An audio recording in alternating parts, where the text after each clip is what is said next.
What's up, everyone? Welcome back to the Let Go, Let God podcast. If you're new here, I'm your host, Erika Ray, and this is Kaden, my husband.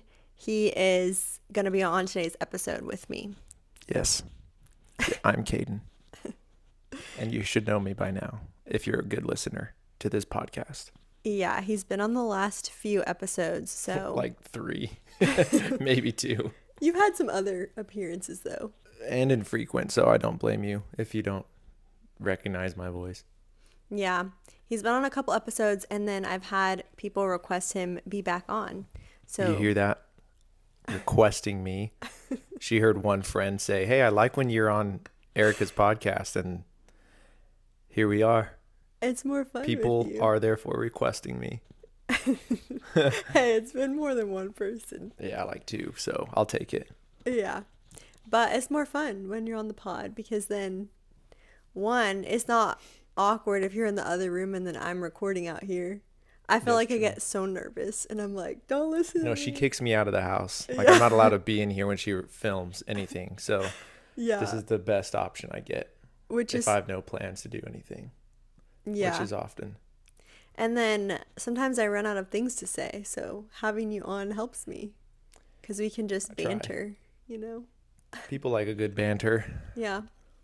So, anyways, last time I put out a couple podcasts, we did hot takes, and that was really fun. We're going to do something similar, but instead of hot takes, it's commonly asked questions, and these are all faith-based questions that we have. So, we'll be talking about our personal experiences with them, what we've heard other people say, and then also tying a Bible verse to them as well so that we can kind of guide you in the right direction. And, you know, of course, you want to stand firm on God's word and not our word. So we always want to bring it back to that. It's going to kind of gear us into a new series that I'm going to be doing by myself, I think. I don't think you'll be a part of it. Maybe. Yeah, I did make the cut. This is my last chance. Yeah. So we might do 1 or 2 episodes of these questions. We'll see how they go, how long it takes us to get through them. And then we might do another part 1, part 2. I don't really know. If you've been with me for the past couple of years, you kind of know I just go on the fly a lot of the times. And I do think it's fun, though, to do series because it helps keep me on track and kind of helps focus on one thing. So with that, before we get into it, how are you doing today? I'm doing well. There's like a day. This is a day where there's 0 plans. And so it's kind of nice to just do whatever. We put a lot of effort into figuring out what kind of setup to go for today. And it wasn't that bad, but an hour at least of just messing around with all of this stuff. And it probably doesn't look very different whatsoever, but I was digging in our supply closet at the bottom of my assortment of tools to find some lights that we are not currently using or doing anything. So we went a little full circle, but anyway, it's one of those things you can go all out unnecessary because there's no plan today to do anything. We had a wedding Friday. Some of our best friends got married. It was awesome. And, but a Friday wedding feels like Saturday all day. So yesterday felt like Sunday. Today, I don't know what it feels like because it's not Monday. It's obviously Sunday, but my mind hasn't been there. So yeah, it was kind of nice having the wedding on a Friday because it extended our weekend because we didn't have to work or do school.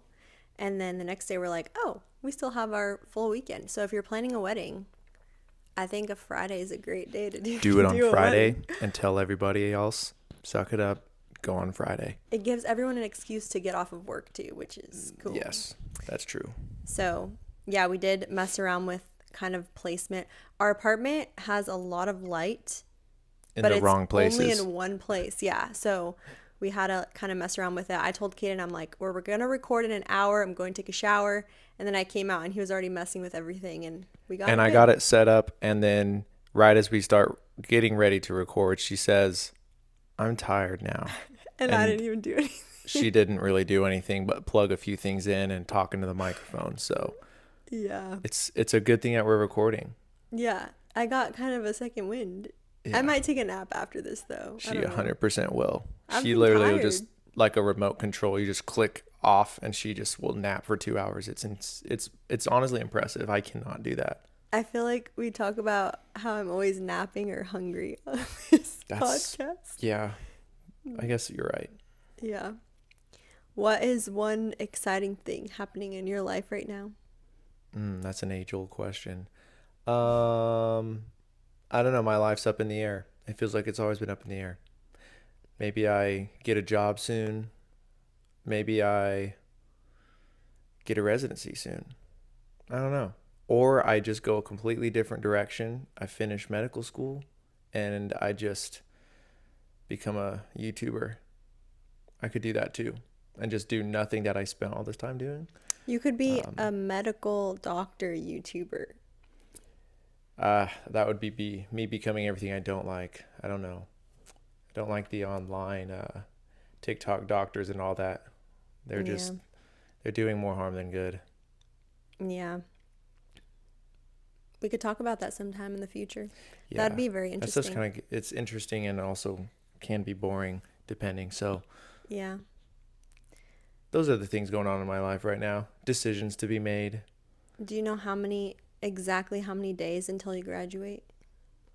Nah, well, you could do the math, but I won't do the math on the fly and embarrass myself. I have 10 weeks. We should make one of those little chain things, that you would make when you count down Christmas and you cut off a ring every day. That would get really tedious. We could just hang it in the ceiling like a decoration and then That'd every be a morning. lot of dangling going on, but I have extra time at work that's where I'm not okay. doing much. I'm going to come home tomorrow Yeah, with just all of these rings I that went I've to made. Hobby Lobby. Oh, cool. Huh. Well, very cool.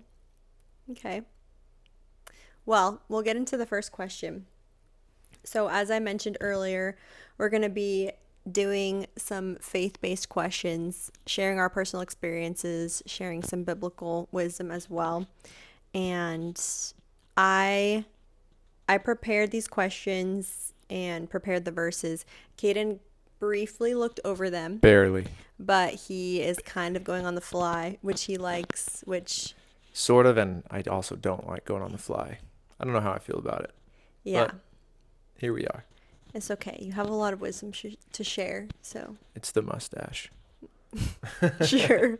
We'll go with that. Okay, first question. How do I hear God's voice and what does this look like? Do you want to answer first about how you feel you personally hear God's voice? Yeah, this was one that I feel like I've struggled with a lot because I've heard pastors of ours that we've seen and listened to at our church and different churches throughout my life, and it's always it's them not alone, but there's other people that they always tell these stories of how and then God spoke to me, and they make it sound like it's so clear. And I don't feel like I've ever really had that. I've never had like this super clear booming voice from the heavens and like had this super clear sound like, oh, that's God. I've never really experienced it that way, but I think in my later years in life, I kind of got into this habit of, because my brain just ping pongs everywhere, pinballs everywhere. I like that better. My brain goes everywhere when I try to sit down and force myself to be quiet. So in the mornings, I like to I'll journal, but and when I say journal, I'm literally writing down like what I'm kind of praying for to God after, and mixed in with kind of reading scripture too. Um, and then there's a time, so when I'm writing, I feel like when I would see the words and like if I'm writing a question or just putting my thoughts there on paper, it's kind of my anchor point to my brain and all my thoughts being so flighty. So I feel like that anchored me in, and I could actually sit there and focus on something that I might be asking God. And by doing that, I feel like I could start trying to listen and, you know, listen to if he's saying anything. And then sometimes it's hard to determine, are these my own thoughts or not, but I would write it down anyway. And when I'm believing that it's God speaking to me, I'll put like quotations in my journal, to like separate that from the things that I'm writing or my questions. It might sound kind of crazy, but I feel like that's kind of been a way that's really stuck to me. And then there's times that I've had just really cool moments, and you know, I feel like I always get like a full body like goosebumps sensation sometimes when I feel like God spoke to me. And though it's not like a clear booming voice, but I hear something and it kind of presents itself like a thought in my head, and I just it helps to write that out, and then you're reading it and it kind of comes to life in a way. That's kind of been my closest experience. Yeah, that's really cool. I would say I have a very similar experience. I think the loudest I hear God is when I do my journaling and then I just sit and listen.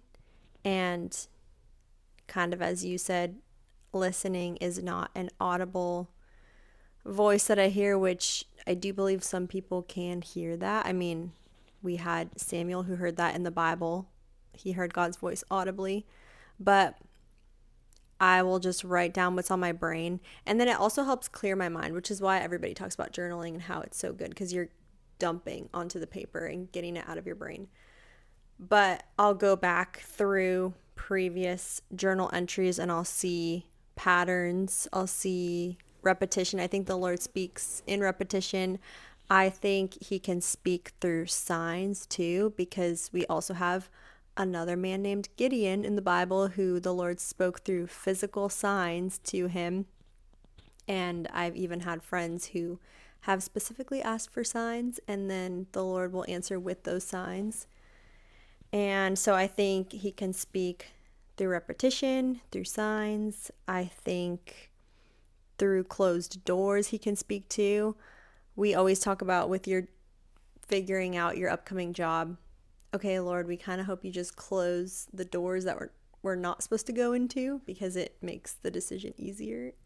Oh yeah, definitely. So I think there can be so many different ways that God speaks, and it's different for every person. And so I think just being open and asking God to show you, to speak to him, and then let him work in that as he pleases.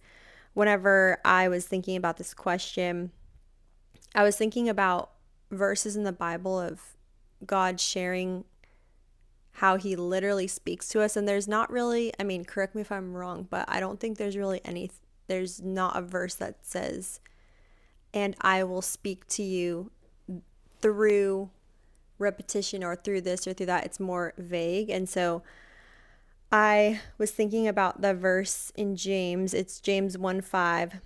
If any of you lacks wisdom, let him ask God, who gives generously to all without reproach, and it will be given to him. So it doesn't say how he's going to speak to you or how he's going to give you something, but it says that he will. And I think it'll be in one of those ways. And I think a really cool way to explore how God can speak to you too is by reading those stories in the Bible of how God spoke to other people. Like he would literally speak to them through all the things we just talked about. Signs and dreams is another one. I have a friend, which I did a podcast with her all about dreams, because the Lord speaks to her through dreams. So you could listen to that. Any other ways that you can think of for yourself or other things that people have told you? I've never been one to ask for signs, but I've heard that a lot. I've heard about the dreams. But for me personally, no, I haven't really had much. I think another kind of quick thing though, kind of regarding that would be, like I would always pray for a sign, like God, can you, if like hit me with a billboard, please, in a way. But I think the other way would kind of be, this is a harder way. It's less clear until it happens, but it's almost kind of like I would say it's navigating off of peace. Like if I have a bigger decision to make, when we're just dating and thinking about getting married and stuff like that, I always would pray, God, would you please just like smack me upside the head with a sign like from heaven that I should marry this woman. I would ask for these, just something super obvious and clear. But I kind of had to learn that that's not really how things work. I mean, it was nice for Gideon to be able to throw out the fleece and ask for the specific things for the ground to be wet and the fleece to be dry, or, vice versa. Mm-hmm. Haven't really had that experience, but at least I would really put a lot of prayer into, God, do I truly like love this woman, and I think that she's someone I want to marry. And you just kind of have to make those decisions with prayer, even if I'm not really getting much of an answer. But I feel like as I would move forward with decisions, like I would make decisions, and I would just kind of not say that I'm navigating off of my feelings, but I'm navigating off of peace. There's guided prayer that's going into this decision, and then I have to move forward, and it's kind of like God's just backing me. And not to say he's not leading the way, but he's not leading the way with hitting me with a billboard, or Yeah. a clear flashing sign in the sky. I would make a decision and just navigate, and it's kind of like you look back, and I picture like a dad taking his kid or he's teaching him to ride a bicycle for the first time ever. And he's like, you let him go, and the kids, you're pedaling off on your bike, and you're like, holy cow, I'm doing it. And you look back, and the dad just like thumbs up, like, yeah, you're doing it, keep going. It's almost kind of like that imagery, but navigating off of peace. Yeah. That's a good point. And I think he's not always going to give you a clear answer, but that is where faith comes in. And I remember somebody gave me this analogy, which I may have shared before, but you put directions in your phone to navigate somewhere. And then if you make a wrong turn, it reroutes you. And I feel like that's what God does for us. But we have to have faith, and we can't just be parked cars, because God can't do anything with parked car. So I think that's good. And something else I just thought of too is God can speak to us through other people. I've had other people talk to me and tell me things who didn't even know me. That's a good one. Yeah. And that's really when I know it's from the Lord, because I'm like, oh, I didn't even tell you anything about my situation, and you just spoke to my heart, and you don't even know. You just wrecked me inside. Bro, you just destroyed me. Yeah. Thank you for that. Yeah. So the Lord can speak in so many ways, and there's so many more that we didn't even mention, but I think the best way to get exposed to those is reading the Bible, and then praying, asking God for wisdom, just like I shared in that verse, and asking him to speak to you. And I mean, you can ask for a specific thing, and if he wants to give it to you, he just might. But even if he doesn't, it doesn't mean he's not speaking to you. So I think that was good. Yeah. And fellas, ladies out there too, if not, I feel like it's definitely just a guy thing more so than for females. But when you hear journaling, I feel like it's just so like, oh, journaling, I'm never going to do that. But I literally have a book, and I'm just writing in it. And the easiest way, what I would want to call that, is journaling. But it's not like you're like, dear diary, dear, I guess maybe sometimes I say dear Jesus or something. I'll have some kind of intros, but I highly recommend it. I feel like that changed my quiet time experience so much. So don't get like weirded out because it's just journaling, and it doesn't seem manly or whatever. Yeah, and it doesn't have to be this big elaborate thing. I do not like to write. It's like bullet That was statements. my worst thing that I had to do in school, was writing papers. It's just bullet points, like literally just word vomiting on the paper. That's my journaling. Yeah. I needed to clarify that. Yeah, that's good. Okay, next question. What do I do if I feel distant from God? You can start with this one. I want to ponder that. Okay. Well, I kind of want to share what happens if I feel distant first, because I'll get warning signs. Just like whenever we get sick, our body gives us signs of a cough or a sore throat, or we're tired, and your body's kind of telling you need to slow down, you're getting sick. I feel like that happens to us spiritually too, of where I do feel burnt out, or I feel extra anxious or worried or having obsessive thoughts. And then I'll sit down and be like, wait, when is the last time I sat down and had time with the Lord and prayed? And that's when I realized, okay, I've been feeling very distant from God. And I will say, there's been times too where I've been in my word all the time, every day, and I still feel that distance, which is just something that I have to power through. Just like a lot of things in life, you could be doing all the right things and then you're not getting the outcome, but it doesn't mean you should stop. You got to keep going. So whenever I feel distant from God, there's a couple things that I can do. I think it depends what situation I'm in, but I think the first thing I think to do is going to have like some alone time. So kind of just sitting and starting off with prayer and then thinking about what it is that I need in that moment. And then I'll try to read scripture about that subject. So if I feel like I've been very irritable lately or impatient or anxious, I'll try to find verses that counteract that and verses that tell me, don't be fearful, don't be anxious, don't be impatient, all of those things. And I'll just read them over and over and over again because then it switches my thoughts to all these negative things to the truth, which I feel like is very helpful. So I think that's my number one thing that I do. Sometimes if I'm really struggling and I don't even feel like I can go do that, I'll just sit and play worship music or maybe like put on a sermon or something on my phone so that I can just lay and listen to it. But I think trying to power through those hard feelings and just going and sitting down and like doing the action, I think those are the most helpful. Yeah. No, that's good.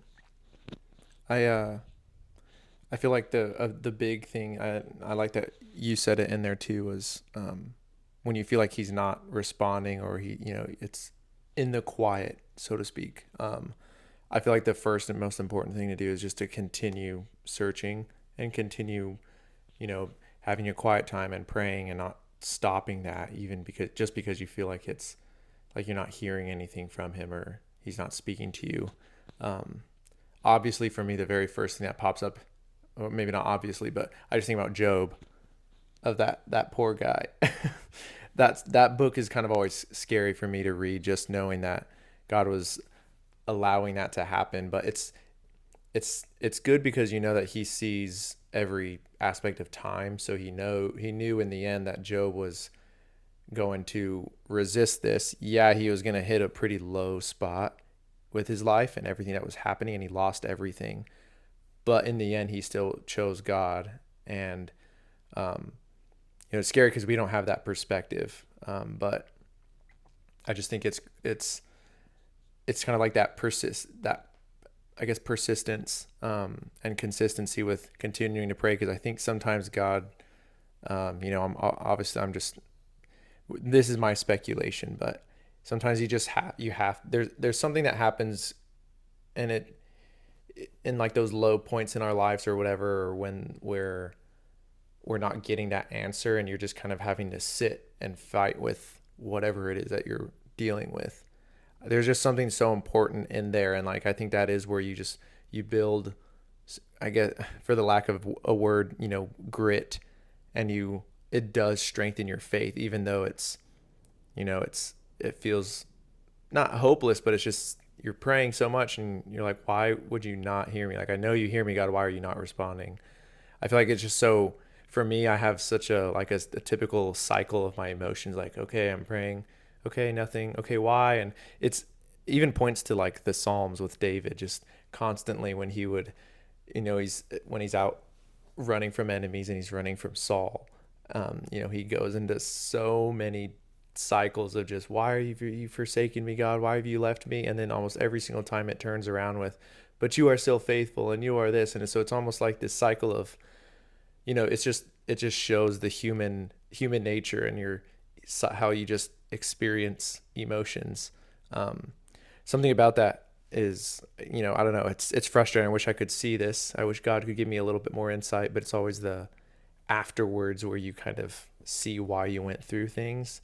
But I think, yeah, it's that persistency. That's a word, right? I keep saying consistent. Persistent is a word. There is persistence, but I just want to throw the Y at the end. I don't know why I'm doing that, but just that's like a good time to be able to really exercise your faith, I think, when you're staying persistent and consistent in those times, because you're not, like you're putting in more, like, I hate to say that you're putting in more work, but More reps. yeah, it is. I mean, it is the reps. It's, the cheesy gym working out the muscle, breaking it down analogy kind of it applies to so many things, but I feel like it also applies here too. So yeah, kind of sticking with it in those times, and it is an opportunity of growth. And I think if you can see it that way, that could really kind of change your life. But man, I'm only saying this like I'm not great at this, but I know better. And that's kind of what I'm trying to view it as, and have that perspective that this is growth opportunity, a sense, and to grow in my faith. Yeah. Yeah. It's like that verse where Paul says, "Why do I do the things I don't want to do?" Romans 7. Yeah. Yeah. Why do I do the things I don't want to do, and I don't do the things I do want to do? Yeah. And like how wretched I am. Yeah. It's Very just much so. the human nature in us. And yeah, I think, we've all heard the gym analogy, I'm sure, but it applies to anything in life we're doing. Do we always want to go to the gym and work out? No. Do we always want to eat healthy? No. Do we always want to go to work? No. But if we just stopped doing those things whenever they got hard, we wouldn't be stronger physically, mentally. We would be broke financially. So why would it be any different with God? Right. So I think that was a good point that you brought up. And then James 4:8 says, this is the perfect verse to sum up what to do whenever you're feeling distant. But it says, draw near to God and he will draw near to you. It's crazy how simple it is. It's frustratingly simple. Yeah. It's like, what do I do? Go get closer to God and he'll get closer to you. And yeah, and then the second part of the verse says, cleanse your hands, you sinners, and purify your hearts, you double-minded. I think also one thing we didn't really talk about, this would be something I struggled with more so in the past, but if there's unconfessed sin, or you're doing something constantly that you're not supposed to be doing, that can make you feel distant from God, and he always wants you to confess that before coming to him, because it kind of creates that block and you can't fully get to him with that there. So whenever I do my prayers, I always start with praise, and then I do confession, and then I go into my other prayers. Yeah. And I'm also thinking about James 1 as well, just thinking that you have to, I don't have my Bible on me right now, but I would hit you with the direct quote, but it's the, consider it pure joy when you're going through trials. And that he was talking about how we kind of have to go through these things because it's that perseverance that grows in us, and it makes you full and complete. I'm chopping up the words a lot, but that the meaning is still there of, we have to kind of go through that. It's a iron sharpening iron kind of process. It's not easy. Jesus's life was not easy. And not to just say that all of this is just going to be just struggle and pain, but in a way that the struggle is good though at the same time, because that, as James kind of talks about in chapters 1 and 2, that it's it's essentially character building in a way, building your faith too. And when you're going through that, it's really hard to, but that's kind of what I was, referring to a second ago, just about if you can have that perspective change and consider it joy in a way. It's so hard, and I've not been good at this, not really successful in it either. When I'm going through something hard, my first initial thought isn't like, all right, this is a joyful experience. Yeah, I don't think anyone thinks that. Yeah, I don't know any right human that really does that. So maybe David Goggins, but really not that many people. But I think just that in that process, in that, like, I just keep going back to grit, but in that time frame of struggle, you do learn so much. And for whatever reason, God knows the right time to, I guess, keep you he knows the right timing to keep you in that long enough before bringing you out of it, and knowing that he always will bring you out of it, I think is huge kind of close to that thought. Yeah. I think that I lost my train of thought. I think that I lost my train of thought. There's something I was going to say to that. But then I had another thought and then I forgot the other thought. So I'll say the other thought that I thought about while I forgot about the first thought. So I'm keeping up. so I keep thinking about this song called Even If. I think it's by Mercy Me, but I don't know if you've heard that song. And the lyrics are, even if you don't, my hope is still in you. I think that's the lyrics. And he just talks about all these things. And so even if God doesn't do what you would like him to do, we're still called to have hope in him and faith in him. Just kind of piggybacking off of what you said. And my other thought is gone. So That's okay. It happens to the best of us. yeah. I discovered when you drink LaCroix. Also, LaCroix, if you could sponsor us someday, we'll rep your company so good. You can't inhale liquid, so I'm trying to not cough into this microphone like crazy, and my eyes are bloodshot. So while you lost your thought, I lost my ability to Breath. breathe for a little bit. But we're okay. Yes, you're okay. But I think we covered that question very well. I think so too. I might be biased. Yeah. Sometimes I think when I forget a thought, I'm like, maybe God didn't want me to say that. That's very precious of you.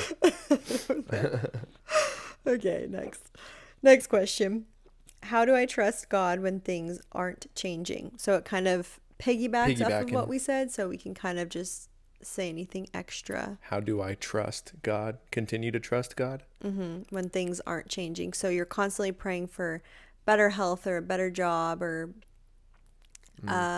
your financial situation to change, and you feel like you've been in the rat race. You're doing all the things, but nothing feels Right. like it's changing. Yeah, I don't. I think it is kind of a continuation from what we were saying, but I think it's like it's important. I'd like to start doing this, or at least sometimes I can do this. Again, it's difficult, but I've started to in the past and more recently too, when whether I'm praying for something and it's the same thing, or you're just constantly sitting there praying for this change and it doesn't feel like it's happening. I feel like it's starts to eventually enter my mind like, okay, I definitely have to be praying for the wrong thing, or like I feel like I'm missing something, and maybe I'm just not praying the right thing. And it makes me picture if you've ever been in an escape room, and how you're working with your friends, you're trying to figure out like, okay, what do we do? And there's always someone watching the game happening. Like, I always think about how frustrating it's got to be for that person watching the game, because you're like, oh my God, they know everything that solves that you need to do to get out of the game. And they're there to help provide a hint sometimes too.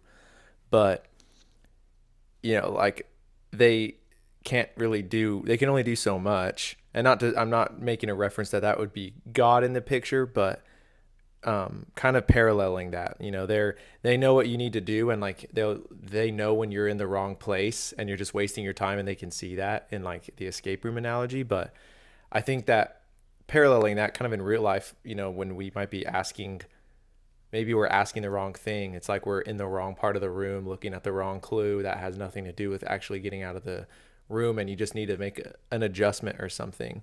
It's kind of a cheesy analogy, but I live for analogies, as you very well know. Yeah. But it might just be like a course redirection sometimes. Not always, but sometimes I've kind of thought about that. Like, maybe there's a part to this that I'm missing, and regardless, I'm just going to stay, fervent in prayer and seeking, and even maybe throwing in like, okay, if I'm not seeing something, can you like open my eyes to this, God, and show me, redirect me, Yeah, that's good. I think it is a good analogy. And the clue masters, they have all the answers. God has all the answers, but they know it's not in your best interest to give you all the answers, because then what would be the point of the escape room? You can't build from that. You won't build perseverance. Yeah. You'd be going against what James says. And maybe if they told you exactly what to do, then you wouldn't know what to do for the next clue. You have to get some more tools in your tool belt so you can get out. So it was a good analogy. And I think it helps these things stick in our brains, because sometimes we can think back to situations and then we're like, oh yeah, I always will reference analogies I've heard in church or on podcasts or whatever. Yeah. So keep doing them.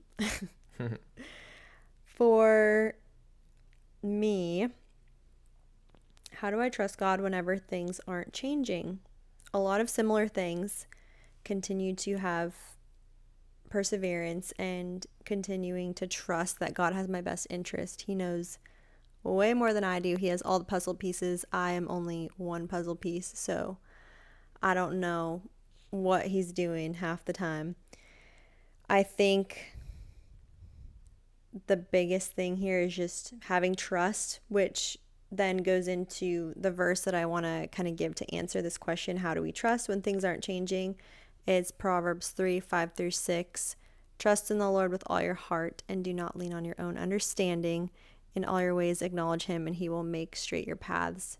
We just talked about this verse the other day because Yeah, we did. we have both been struggling with certain things, and then we were like, okay, let's find verses that we can read throughout the day whenever we're lacking trust or whatever it may be.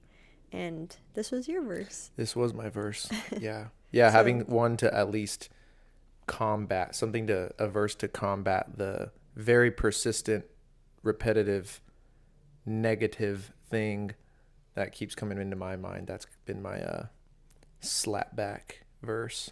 Mm-hmm. And again, it's so simple, just like the draw near to God and he will draw near to you. Trust in the Lord with all your heart. Don't lean on your own understanding, which is so hard because we think we know everything and we know what's best for ourselves. And then in all your ways, acknowledge him and he will make straight your paths. So in everything that you're doing, he will make straight your paths. It also makes me think of Matthew, I believe it's Matthew 6:33. Seek the Lord and his righteousness first and everything else will be given to you. That is like my favorite verse of all time. Yeah. Because it gives you one simple thing that you need to do, and it's just trust in the Lord, seek the Lord, and then he'll do everything else. But it's so dang hard. Yeah, it's not easy. So. Yeah. The what I want to harp on that, a few words in that verse in Proverbs 3 and 5. I honed in on what helped me like picking that verse.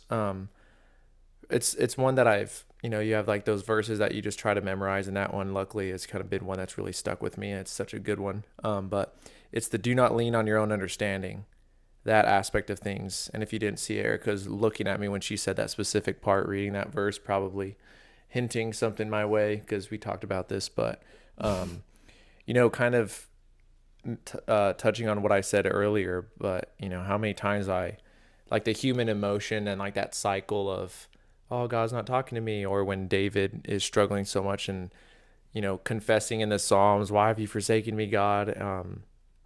It's like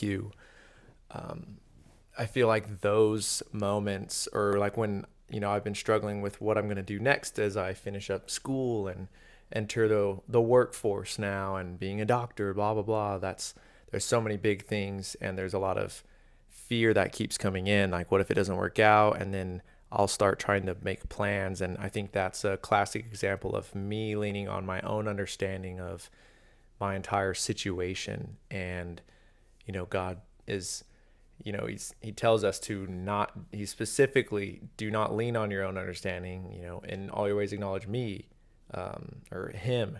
And so I think that that really stuck out to me. Just every time I want to take control of the situation, I start to lean on my own understanding. Just that's hit differently. The verses never really struck me like that before in my life. So it's such a good one. It's helped me to really start to realize, oh man, I'm leaning on my own understanding again, and I'm trying to work out this situation on my own, and I'm not supposed to do that. Yeah, it's like whenever you're struggling with something and then you read the verse, it just calls you out. And then you're like, I wish it happened more. yeah, which this is kind of a sneak peek to what I want to be doing in my next series. Is we're going to really be focusing on certain topics and then a bunch of verses to combat the things that we struggle with on the daily. And I feel like ever since I started this practice, whenever I wake up feeling like I'm struggling with something, I'll find a verse and then I'll just try to take that verse with me throughout the day. And it helps so much. And I was listening to a podcast and Craig Groeschel was on it, and he just came out with a new book. I forgot what it's called. Do you remember what it's called? I can't remember. I'm literally actively listening to it on Spotify. That's sad. I can't remember. I don't want to say it wrong. Yeah. But his most recent book. Yeah, you'll find it if you look it up. But he talks about, I don't know if this was in the book, but he was mentioning how on the podcast he would have to constantly be fixing his mind on God's words. And he would say sometimes I would have to read a verse and say these positive things from the Lord like 400 or 500 times a day. So then that just shows how much, I don't know, how much our brains are so twisted and in the world, and how much correction actually needs to be done. Because even this amazing pastor, he's the one who created the Bible app, right? Yeah, YouVersion. Yeah, or like YouBible, yeah. This amazing pastor who's done all these great things. He struggles with all these things, and even he had to do that. So don't underestimate the power of the word and just reading it over and over again. I think sometimes I think, okay, yeah, I already know it. I know that verse, but when you actually read it over and over again, it'll hit you. And sometimes it'll hit you different. Just like you said, you probably grew up hearing this verse, and then now in your later 20s, you're like, oh, it's actually hitting me, my soul. That's what's awesome about the Bible too. You can read this thing all your life, and it's a living, breathing word essentially, and it's always change. It's not always changing. It's so constant, but our lives are always changing around it, and that's just a constant truth that's always there. It's living, and it's like it adapts. As we change, I'm trying to like be careful with how I say this. I don't want it to make it say something crazy. But it's always relevant in our lives. All this time later, and our lives are constantly changing. The times are so different from before, but yet this is still more if anything, it just continues to grow in its relevance. That's so cool. Yeah, I think we need it more today than ever. So I think every day we need it more and more. Yeah. So that's good. Okay, next question. Why do some prayers feel unanswered? Because they are. Actually, just kidding. I don't want to say that they're unanswered. I think all prayers are answered. They're just not answered in the way that you think they're going to be answered. Yeah. Or you even forget about them too. Like we talked about this in our small group.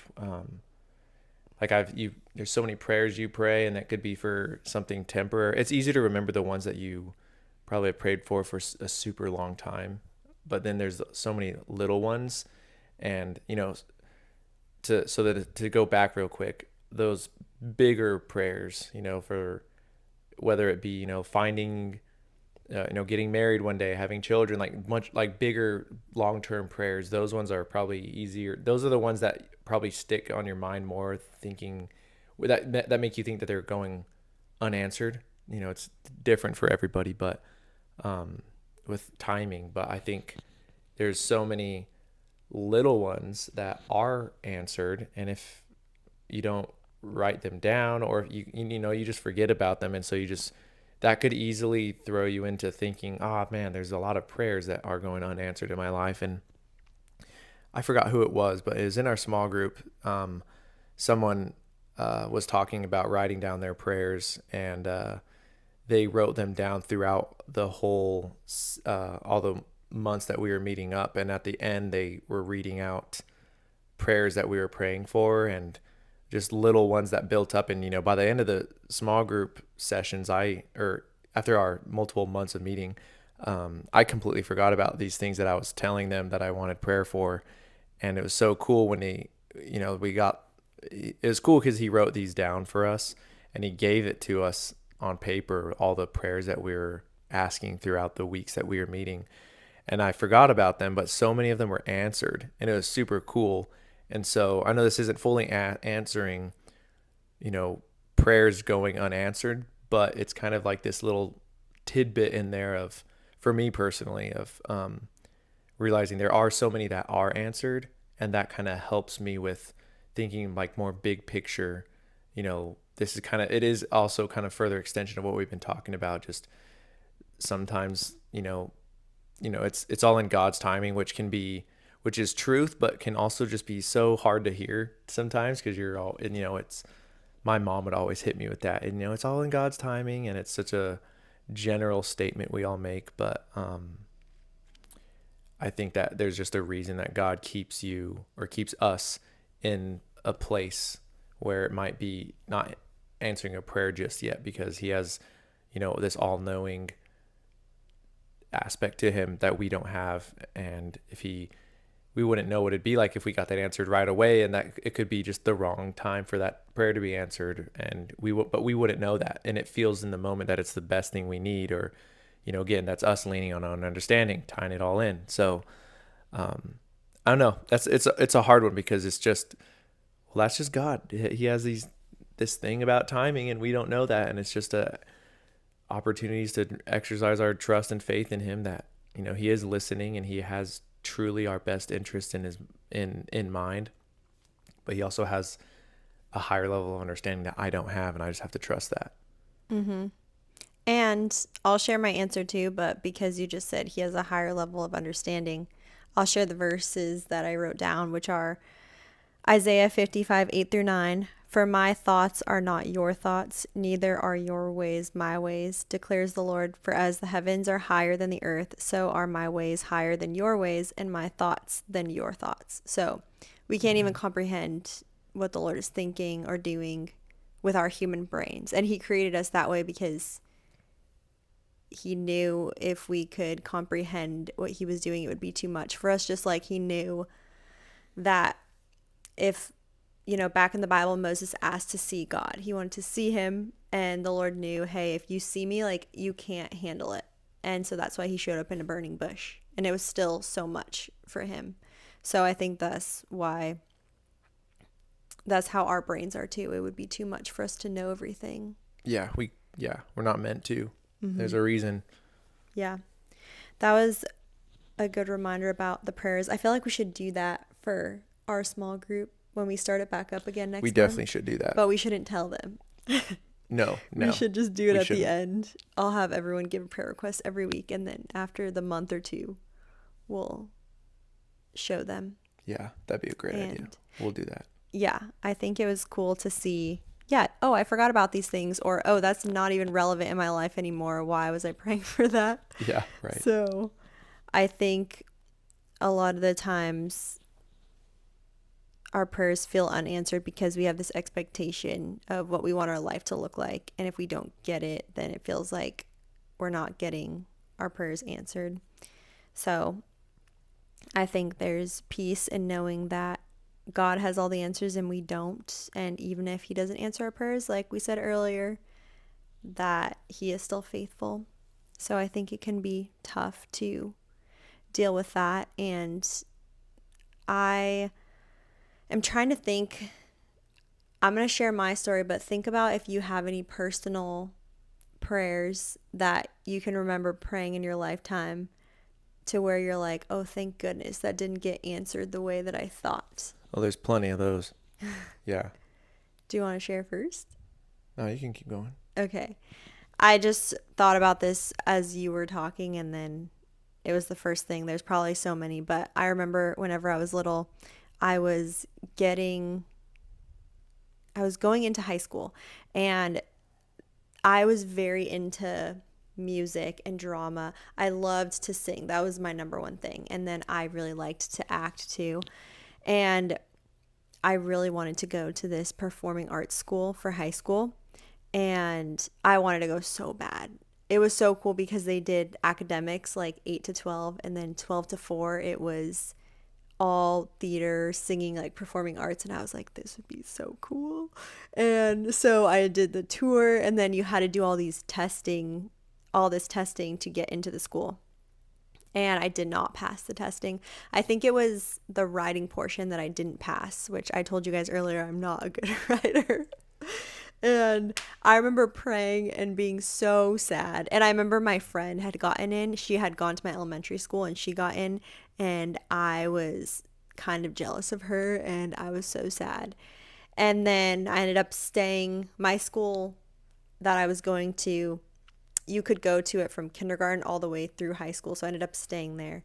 And I'm so glad I didn't go to that school because the high school experience that I had was so amazing. The friends that I made, the sports that I got to do. I don't think that music was my life. Like I had so much fun in sports. I had so much fun doing all the little activities with my friends, and my life could have been totally different if I would have went into that. And then I think even after my freshman year, I wasn't even really into it. So I'm really glad that that prayer was not answered. But I was so sad. And I was like, God, why? Like, why could I not go to this school? But I'm grateful that my prayer didn't get answered. Well, I think my prayer did get answered, but I'm grateful it didn't get answered in the way that I thought it would get answered. Right. Right. Yeah, I think there's multiple examples I can think of. I mean, I think we all probably have those. There's if I had it my way, I probably would have been. I always have said this through many years, but if I would have had my way when I was like 18 and to like 23, I would have probably been married like 3, 4 different times because of how convinced I was. Like, oh, this person is everything. Like I've wanted God, and so I think a lot of people probably would relate to the relationships category too. Yeah, thank God I like that. Those prayers that never got answered, I wouldn't have met you. Had Yeah. to, throw that in there. Yeah. But stuff like that, and then career choices. I had a really big decision to make before deciding if I wanted to do medical school versus kind of getting into contracting and construction work. I feel like I had a lot going for me and a great community and people around me, connections when I was doing my little in-between other life before medical school of construction and hiring crews. So I was kind of doing contracting work. And I was really kind of praying for, clarity in that situation. But, luckily I chose medical school, but there's a good chunk of time where I was kind of praying like, I don't want to like go back into school and do all that too. But thank God I did, because I mean, the people that I've met since I've moved out to Arizona from New Mexico, I've got to meet you. I've got to meet so many different people, and my life changed so much.